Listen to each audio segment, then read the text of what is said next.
Hi guys. Okay, can you figure this out? Luggage in the lobby, skis in the lobby, Vespa in the lobby, garbage thrown here, there, everywhere. People urinating outside on the sidewalk, and noise and rowdiness. How about if I said Airbnb agony?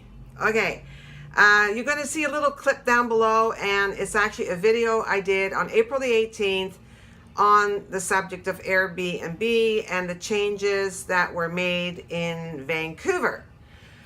And so anyway, I guess things aren't working out, and so what I'm sort of hearing and reading is that it looks like that City Hall and Airbnb may have dropped the ball, and there are a lot of people, or it seems to be a lot of people, because apparently to these particular individuals, they've been waiting 2 months to get some sort of answer from City Hall, and they seem to be, they have a fair amount of complaints apparently. So if you're buying into a condo, if you're for Airbnb and you want to be able to participate, you want to make sure that you are buying into a building that allows it. So really take your time and don't take anybody's word for it. You want to see it in writing, in the bylaws. If you don't want to participate, you don't want to put up with all of this, then you need to make sure that is also in the bylaws.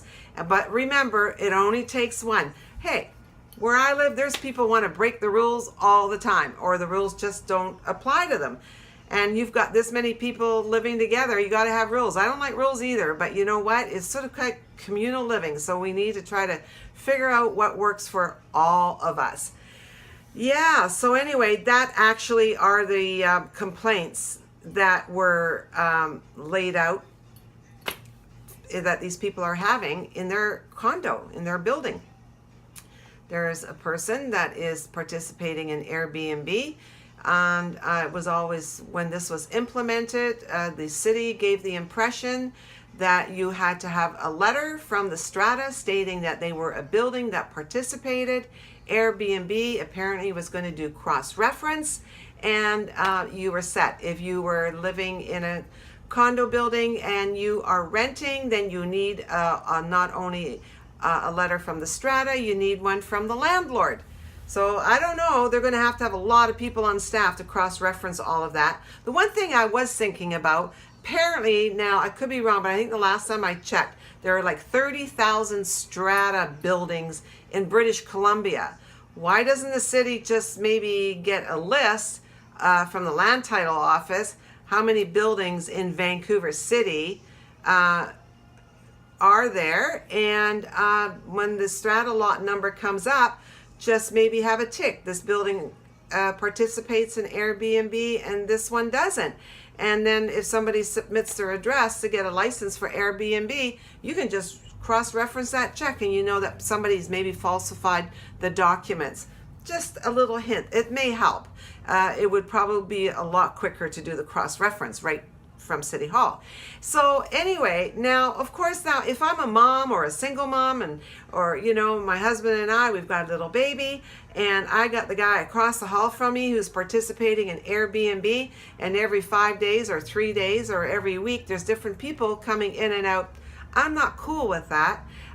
You know what? We've got security systems in place. We've got gates to get into parking. All of a sudden, this is all accessible to other people. And me, as an owner, and everybody else as an owner, you're paying for that security and safety and so forth. And now somebody that's decided that they want to participate in Airbnb, now you're all kind of at risk, as far as I'm concerned, on your safety. And who's there? Who's your neighbor, right? We don't know, because I'm sure most people are really, really nice, and it's a really workable situation. I'm not so sure if it's your condo, if this is really what you'd want. So if you are thinking of purchasing a brand new condo, check it out.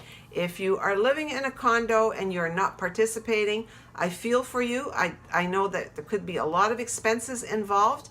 And you know, you got to remember, if somebody becomes a problem and the strata has to get a lawyer to sort this out with the individual that is breaking the rules, all the other owners pay for that. It's not a way to make good neighbors or friends, that's for sure.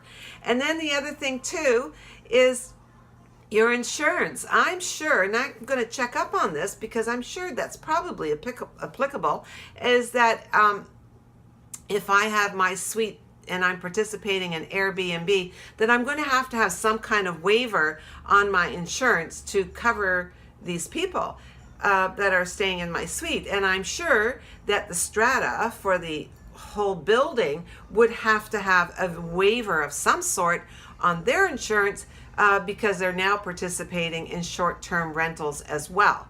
So these are things that it's just like, oh, well, screw it. I'm just going to do whatever I want because the implications could be huge.